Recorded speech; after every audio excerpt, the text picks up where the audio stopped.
사과 대추는 풍부한 영양소로 건강에 유익하지만 과도한 섭취는 오히려 심각한 부작용을 초래할 수 있는데요. 과다 섭취 시 당분이 많아 혈당이 급격히 상승할 위험이 있어 장기적으로 당뇨병으로 이어질 가능성도 있습니다. 간 건강에도 영향을 줄 수 있는데 과당 과잉 섭취가 비알코올성 지방간의 원인이 될 수 있으며 심혈관 질환의 위험을 높일 수 있는데요. 신장 기능이 약한 사람은 높은 칼륨 함량으로 인해 신장 부담이 가중될 수 있으며 이로 인해 고혈압과 같은 만성 질환의 위험도 증가할 수 있습니다. 오늘 영상에서는 사과대추의 숨겨진 부작용, 그리고 사과대추와 함께 먹으면 독이 될 수 있는 음식 3가지와 사과대추의 효능 그리고 사과대추의 효능을 우리 몸에 100% 흡수시킬 수 있는 음식 3가지까지 소개할 예정이니 끝까지 놓치지 마세요. 우선 사과대추가 지닌 탁월한 효능들을 자세히 살펴볼게요. 먼저 면역력을 강화하는 데 도움을 주는데 대추는 비타민C가 풍부하여 항산화 작용을 하고 면역 체계를 활성화하는데요. 특히 폴리페놀과 플라보노이드 성분이 항바이러스 및 항염 효과를 돕습니다. 사과는 식이섬유인 펙틴과 항산화 물질인 퀘르세틴을 포함해 면역력을 높이고 염증을 완화하는 데 기여하는데요. 또한 소화 건강 개선에도 효과적입니다. 대추는 천연 완화제 역할을 하며 장 운동을 촉진해 변비 해소에 좋고 장내 유익균의 성장을 돕는 프리바이오틱스 성분을 포함하고 있는데요. 사과의 펙틴은 장내 환경을 개선하고 독소 배출을 돕는 효과가 있습니다. 특히 피부 건강과 항노화에도 유익합니다. 대추는 항산화 성분이 풍부해 피부 노화를 방지하며 혈액순환을 원활히 해 피부톤을 맑게 만드는데요. 사과는 비타민C와 항산화제가 콜라겐 생성을 촉진해 피부 탄력을 유지하고 노화를 늦추는 데 도움을 줍니다. 더불어 혈액순환과 심혈관 건강을 지원하는 데도 좋은데요. 대추는 철분과 칼륨 함량이 높아 빈혈 예방과 혈압 조절에 유용하며 플라보노이드 성분이 혈관 건강을 돕습니다. 사과는 퀘르세틴이 혈압을 낮추고 나쁜 콜레스테롤을 줄이며 심장질환 예방에 기여하는데요. 또한 스트레스 완화와 신경 안정 효과도 기대할 수 있습니다. 대추는 천연 진정제 역할을 하며 감마 아미노뷰티르산 분비를 자극해 스트레스 해소 및 수면 질 향상에 도움을 주는데요. 사과에 포함된 비타민 B 복합체는 신경계를 안정화시키는 데 기여합니다. 아울러 천연 당분이 풍부한 대추는 피로 회복과 에너지 충전에 효과적이며 사과는 과당과 천연 당분이 균형을 이뤄 오래 지속되는 에너지를 제공하는데요. 이 조합은 에너지 보충에도 훌륭합니다. 또한 뼈 건강 강화에도 도움을 줄 수 있습니다. 대추는 칼슘과 마그네슘, 인 등의 미네랄 성분이 뼈를 튼튼히 하고 골다공증 예방에 좋은데요. 사과에는 뼈 건강을 유지하는 데 중요한 봉소가 포함되어 있어 뼈 건강을 지키는 데 효과적입니다. 마지막으로 사과 대추는 차로 끓여 마시면 항산화 효과를 극대화할 수 있습니다. 사과 대추는 영양가가 뛰어나지만 함께 먹는 음식에 따라 그 효과가 달라질 수 있는데요. 사과 대추의 효능을 극대화하기 위해서는 잘못된 음식 조합을 피하는 것이 중요합니다. 지금부터는 사과 대추와 함께 먹으면 독이 될 수 있는 음식 3가지를 소개할게요. 시작하기 앞서서 구독과 좋아요 부탁드리며 그럼 바로 시작하겠습니다. 첫 번째는 단감입니다. 사과 대추는 천연 당분이 풍부해 혈당을 상승시키는 경향이 있는데요. 여기에 단감을 함께 섭취하면 혈당 스파이크와 같은 대사 문제가 발생할 수 있습니다. 단감의 높은 과당 함량과 사과 대추의 당분이 결합하면 혈당 수치가 급격히 상승할 수 있으며 이는 인슐린 저항성을 유발할 위험을 높이는데요. 또한 단감의 높은 당분과 칼로리, 사과 대추의 당분이 결합되면 하루 권장 칼로리를 초과하게 되어 비만으로 이어질 가능성이 큽니다. 특히 체중 관리 중인 사람들에게는 부정적인 영향을 미칠 수 있는데요. 사과 대추와 단감은 모두 과당 함량이 높은 과일로 과도한 섭취 시간에 부담을 줄 수 있습니다. 과당은 간에서 대사되며 대량 섭취 시간에 지방이 축적될 가능성을 높이는데요. 이로 인해 비알코올성 지방간이나 간 기능 저하와 같은 문제가 생길 수 있습니다. 사과 대추와 단감의 조합은 혈당 상승과 체중 증가를 유발할 수 있어 장기적으로 심혈관 건강에 부정적인 영향을 미칠 수 있는데요. 특히 고혈당 상태가 지속되면 동맥경화와 같은 심혈관 질환의 위험이 높아질 수 있습니다. 두 번째는 감자입니다. 사과, 대추와 감자는 모두 칼륨 함량이 높은 식품으로 과도하게 섭취할 경우 체내 칼륨 농도가 비정상적으로 높아질 수 있는데요. 칼륨은 신경과 근육 기능을 조절하는 데 중요한 미네랄이지만 과다 섭취하면 신장에서 칼륨 배출이 어려워져 고칼륨 혈증이 발생할 수 있습니다.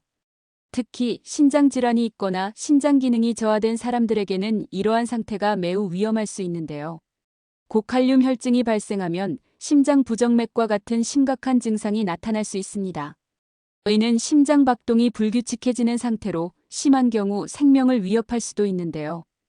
또한 근육 약화가 발생해 근육 수축과 이완이 원활하지 않아 전신 피로나 근육 기능 저하를 초래할 수 있습니다. 칼륨 과잉은 혈압 조절에도 부정적인 영향을 미쳐 심혈관 질환의 위험을 증가시키는 요인이 되는데요. 사과, 대추와 감자는 천연 당분이나 탄수화물이 풍부해 심혈관 건강에도 부정적인 영향을 미칠 수 있습니다. 감자는 전분 함량이 높아 소화 과정에서 혈당을 빠르게 증가시키는 특성이 있는데요. 이와 함께 사과, 대추의 당분이 더해지면 혈당이 급격히 상승하는 혈당 스파이크 현상이 발생할 수 있으며 이는 인슐린 저항성을 유발할 위험이 있으며 이러한 상태가 지속되면 심혈관 질환과 밀접한 관련을 맺게 됩니다. 세 번째는 우유입니다. 사과, 대추는 식이섬유가 풍부해 적당량 섭취 시 장 건강에 도움을 주는데요. 그러나 과도하게 섭취하면 장내가스 생성을 증가시켜 복부 팽만감을 유발할 수 있습니다. 여기에 우유와 같은 유제품이 더해지면 문제가 더욱 심화될 수 있는데요. 유당 불내증이 있는 사람은 우유 속 유당이 제대로 소화되지 않아 장내에서 발효되면서 가스를 생성합니다. 이로 인해 복부 팽만감과 불편함이 더 심해질 수 있는데요. 사과, 대추의 식이섬유와 우유의 유당이 결합하면 소화가 복잡해져 장내가스 생성이 더욱 증가할 수 있습니다. 사과, 대추에 포함된 과당과 포도당은 삼투압 작용을 통해 장에서 수분 흡수를 방해할 수 있는데요. 여기에 우유의 유당이 추가되면 장내 삼투압이 더욱 높아져 설사를 유발할 가능성이 커집니다. 과당과 유당이 함께 작용하면 장에서 빠르게 흡수되지 못하고 유당 소화가 불완전한 경우 장내 수분 배출이 촉진되어 설사로 이어질 수 있는데요. 이로 인해 소화 효소의 작용이 분산되면서 소화불량이나 복부 불편감이 발생할 가능성도 높아집니다. 사과, 대추는 여러 가지 건강 이점을 제공하는 식품이지만 잘못된 음식과 함께 섭취하면 예상하지 못한 부작용을 초래할 수 있는데요. 지금부터는 사과, 대추의 효능을 우리 몸에 100% 흡수시킬 수 있는 음식 3가지를 소개하겠습니다. 첫 번째는 생강입니다.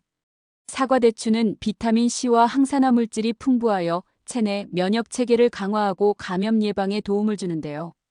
특히 폴리페놀과 플라보노이드 성분이 항염증 작용을 통해 면역력을 증진시키는 데 효과적입니다.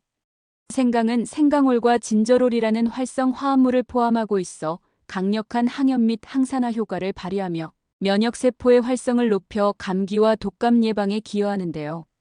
이 2가지 재료가 함께 작용하면 사과, 대추의 항산화 성분과 생강의 항염 효과가 결합되어 바이러스와 세균에 대한 방어력을 크게 향상시킵니다. 또한 사과, 대추는 세포 손상을 예방하는 항산화 성분을 포함하고 있어 염증 반응을 줄이고 만성질환 예방에 기여하는데요. 생강은 관절염이나 염증성 장질환과 같은 염증 관련 질환을 완화하는 데 도움을 주는 강력한 항염증 효과를 가지고 있으며 두 재료가 결합하면 사과, 대추의 뛰어난 항산화 능력과 생강의 항염 효과가 서로 시너지를 발휘해 만성 염증을 예방하고 전반적인 건강을 증진시킬 수 있습니다. 두 번째는 계피입니다. 사과, 대추는 칼륨이 풍부해 혈압 조절과 혈관 건강 개선에 도움을 주며 계피는 혈액순환을 촉진하고 나쁜 콜레스테롤을 낮추는 데 효과적인데요. 또한 계피는 혈당을 조절하는 데도 유용해 심혈관 건강을 전반적으로 지원합니다. 두 재료가 결합하면 동맥 경화와 같은 심혈관 질환 예방에 기여하며 혈액순환을 촉진해 전신 건강을 돕는 강력한 조합이 되는데요. 사과, 대추에 포함된 식이섬유는 장 운동을 촉진하고 소화 과정을 돕습니다. 여기에 계피가 더해지면 소화 촉진 효과가 강화되고 장내 가스를 줄이며 복부 팽만감을 완화하는 데 유익한데요. 이 두 재료는 소화불량을 개선하고 전반적인 소화기 건강을 더욱 튼튼하게 만들어줍니다. 또한 사과대추는 몸을 따뜻하게 유지하는 데 도움을 주고, 계피는 열을 발생시키는 온열 효과를 발휘해 체온 유지와 한기 완화에 탁월한데요. 특히 추운 계절에 두 재료를 함께 섭취하면 몸을 따뜻하게 하고 감기와 독감 예방에 유익한 효과를 얻을 수 있습니다. 세 번째는 꿀입니다. 사과대추는 천연 당분인 과당과 포도당을 함유하고 있어 에너지를 빠르게 보충하고 비타민 B군의 도움으로 피로 회복을 촉진하는데요. 여기에 꿀의 천연 당분이 더해지면 신체에 즉각적인 에너지를 공급하여 체력 회복과 에너지 증진 효과가 극대화됩니다. 또한 사과대추의 풍부한 식이섬유는 장 운동을 촉진하여 소화를 돕고, 꿀은 위장을 부드럽게 보호하며 유익균의 성장을 촉진해 장내 환경을 개선하는데요. 두 재료가 결합되면 소화불량이나 복부 불편감을 완화하고 소화기 건강을 더욱 튼튼하게 만들어줍니다. 사과대추는 따뜻한 성질을 지닌 과일로 체온을 높이고 혈액순환을 원활하게 해주는 데 효과적이며, 꿀은 몸을 부드럽게 데워주는 성질이 있어 추운 계절의 한기를 완화하고 체온을 유지하는 데 도움을 주는데요. 두 재료를 함께 섭취하면 추운 날씨로 인한 불편함을 줄이고 몸을 따뜻하게 유지하는 데 유용합니다. 이제부터는 좋은 사과대추를 고르는 방법과 신선하게 보관하는 방법을 자세히 설명할게요. 먼저 사과대추는 신선할수록 맛과 영양이 풍부한데요. 사과대추를 고를 때는 껍질이 선명한 붉은빛을 띠며 약간의 광택이 있는 것이 좋습니다. 초록색과 붉은색이 자연스럽게 섞여 있는 경우도 괜찮지만 전체적으로 짙고 균일한 붉은색을 띠는 대추가 더 맛있는데요. 또한 표면은 매끈하고 주름 없이 탄력이 있어야 하며 갈라짐이나 상처가 없는 것을 선택해야 합니다. 껍질이 갈라진 대추는 수분이 빠져나가 맛과 식감이 떨어질 수 있는데요. 크기는 일정하고 통통한 대추가 과즙이 많고 달콤한 경우가 많습니다. 손으로 들었을 때 묵직하고 단단한 느낌이 나는 대추가 신선하며, 너무 가벼운 대추는 수분이 빠져나갔을 가능성이 높은데요. 더불어 사과대추는 보관 환경에 따라 다양한 방법으로 신선도를 유지할 수 있습니다. 냉장 보관 시 비닐봉지나 밀폐용기에 담아 냉장고에 채소칸에 두는 것이 좋은데요. 온도는 0에서 4도가 적합하며 약 일주일에서 2주일까지 신선하게 보관할 수 있습니다. 대추는 수분 손실이 빠르므로 껍질이 마르지 않도록 종이 타월로 싸서 보관하면 부패를 방지할 수 있는데요. 또한 냉동 보관 시 씻은 대추를 물기를 완전히 제거한 후 밀폐용기에 담거나 지퍼백에 넣어 냉동하면 약 6개월까지 보관 가능합니다. 냉동된 대추는 해동 후 차나 디저트로 활용하기에 적합한데요. 더 나아가 건조 보관을 원한다면 씻은 대추를 통풍이 잘 되는 그늘진 곳에 두거나 전용 건조기를 사용해 수분을 제거하세요. 건조된 대추는 밀폐용기에 보관하면 몇 개월 이상 장기 보관할 수 있으며 차, 요리, 간식 등으로 활용할 수 있습니다. 마지막으로 실온에서는 바로 섭취할 양만 그늘지고 서늘한 곳에 보관하는 것이 좋은데요. 이 경우 신선도는 약 2-3일 정도 유지됩니다. 다만 온도가 높거나 습한 환경에서는 곰팡이가 생기거나 대추가 과숙될 수 있으니 주의해야 합니다. 사과대추는 우리 몸에 좋은 식품으로 적당히 그리고 올바르게만 먹으면 여러분의 건강을 지킬 수 있습니다. 다음 영상에서도 저를 포함한 모두에게 도움이 될 만한 영상으로 찾아오겠습니다. 오늘 영상이 도움이 되셨다면 구독과 좋아요 꼭 부탁드립니다. 건강하고 즐거운 하루 되세요.